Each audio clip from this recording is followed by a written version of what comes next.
Bonjour, bienvenue dans ce tuto où je vais vous présenter la troisième boîte de couleurs. C'est un tuto Montessori, c'est une activité et du matériel Montessori. Sachez que cette boîte-là, donc, elle intervient en troisième position, qu'avant ça, il y a cette boîte-là, la boîte numéro 2, que je vous ai présentée dans un autre tuto qui peut faire d'ailleurs boîte 1 et 2. Donc pour regarder cet ancien tuto, je vous mets un lien vers cette vidéo-là. Cette troisième boîte de couleurs, pour le coup, n'a absolument rien à voir en termes de travail, puisqu'ici, nous allons travailler la gradation, enfin on va dire l'affinage visuel à travers l'appréciation des nuances.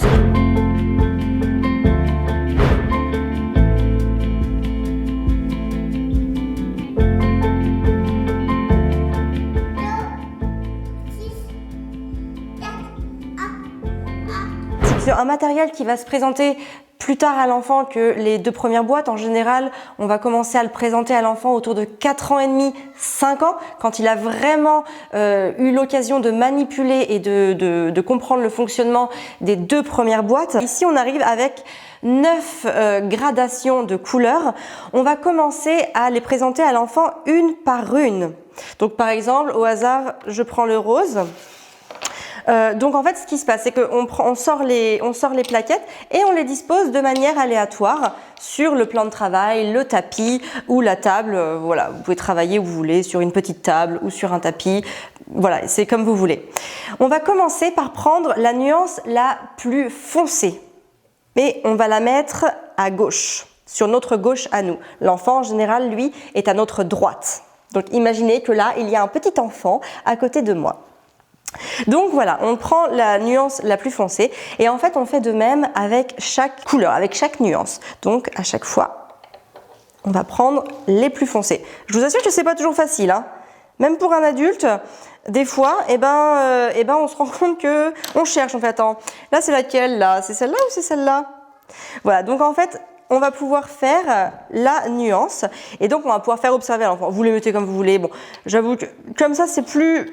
Je trouve que dans ce sens-là, c'est quand même plus joli, tout simplement parce que l'œil n'est pas coupé par le petit morceau de bois. Et donc là, en fait, on fait constater à l'enfant que nous sommes allés du plus foncé vers le plus clair.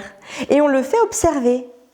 C'est un matériel déjà que vous pouvez fabriquer vous-même, mais c'est assez compliqué de le fabriquer, tout simplement parce qu'il faut vraiment trouver cette nuance. À chaque fois, il y a 7 nuances par couleur, donc c'est pas toujours évident. Je vous avoue que pour ça, c'est un très très bon investissement parce que le temps que l'enfant appréhende toutes les couleurs et sache les disposer, sache vraiment, ait vraiment affiné sa discrimination visuelle de manière très fine, parce que comme je vous l'ai dit, les appréciations ne sont pas toujours évidentes entre les couleurs. Je trouve que c'est un très très bon investissement à faire.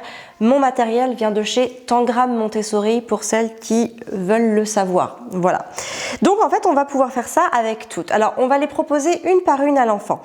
Une fois qu'il va en avoir fait une, qu'il saura la maîtriser, qu'il va pouvoir l'avoir fait s'exercer plusieurs fois, on lui proposera une autre couleur et on agira donc toujours de la même manière.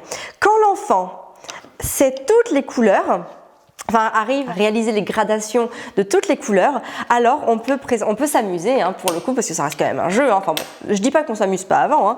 Et là en fait on va pouvoir le faire partir en soleil. Alors ça va être un petit peu long, je vais peut-être pas tout vous montrer, mais imaginez que là en fait on fasse un rond et par exemple, allez, je prends le violet, voilà. Et en fait, on va pouvoir s'amuser à faire comme des rayons du soleil. Et à la fin, c'est magnifique. C'est vraiment très très beau. Je vais quand même vous le faire et je vais vous montrer ce que ça fait. Mais en fait, c'est très joli et du coup, l'enfant souvent s'exalte, fait waouh, c'est beau. Et en fait, voilà, ça fait travailler toutes les couleurs.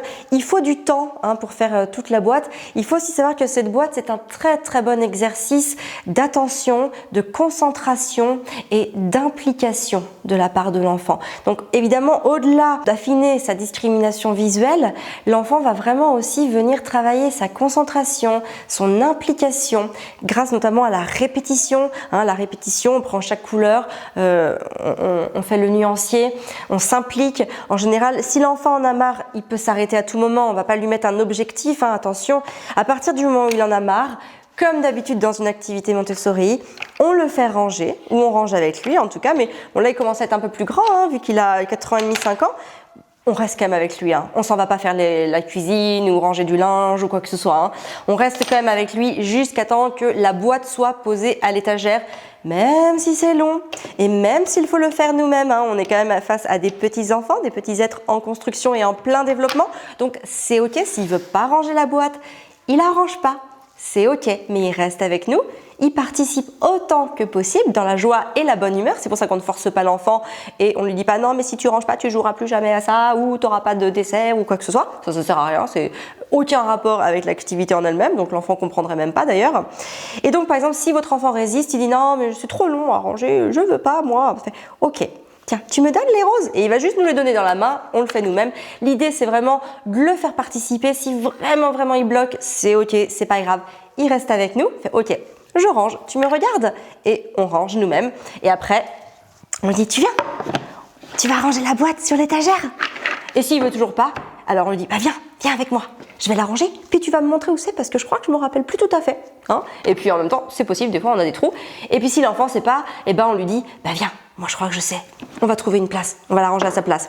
Bref, vous avez compris, vous faites en sorte que ça se passe bien dans la joie et la bonne humeur parce qu'il faut aussi avoir l'envie, il faut donner l'envie à l'enfant de refaire cette activité. C'est que si ça se passe mal, il n'aura pas envie de la refaire parce qu'il saura que c'est compliqué avec papa ou avec maman et donc il aura tout simplement pas envie de refaire cette activité, il va plutôt chercher à fuir et d'ailleurs peut-être que ça pourra même le dégoûter de toute autre activité que vous pourrez faire avec lui.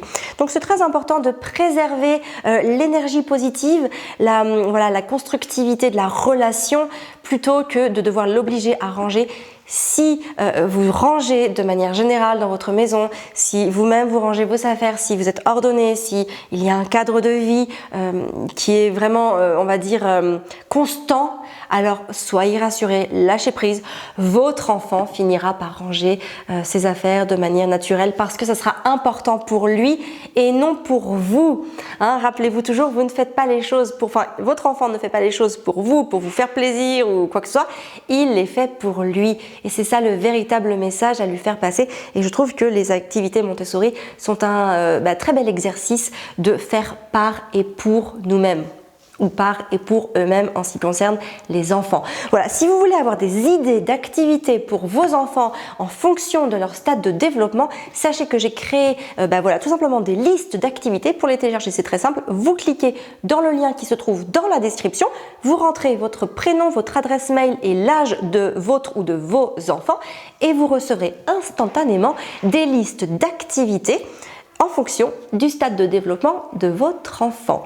Voilà, écoutez, moi je vous donne rendez-vous pour une prochaine vidéo. Sachez qu'il y a plusieurs rendez-vous chez Famille Épanouie par semaine. Donc le tuto, qui peut être une activité ou aussi une fabrication d'un produit domestique, d'un produit cosmétique ou de cuisine tout simplement. Bref, un tuto, une vidéo plus explicative sur une notion de la parentalité et puis le podcast qui est disponible sur les chaînes de podcast mais aussi sur YouTube que nous mettons donc chaque semaine. Voilà pour les rendez-vous hebdomadaires de Famille Épanouie. Je vous laisse vous abonner du coup pour pouvoir recevoir toutes les notifications, actionner la cloche, likez la vidéo, laissez un commentaire et moi il me reste juste à vous dire, je vous souhaite une très très belle journée, prenez soin de vous et de vos enfants.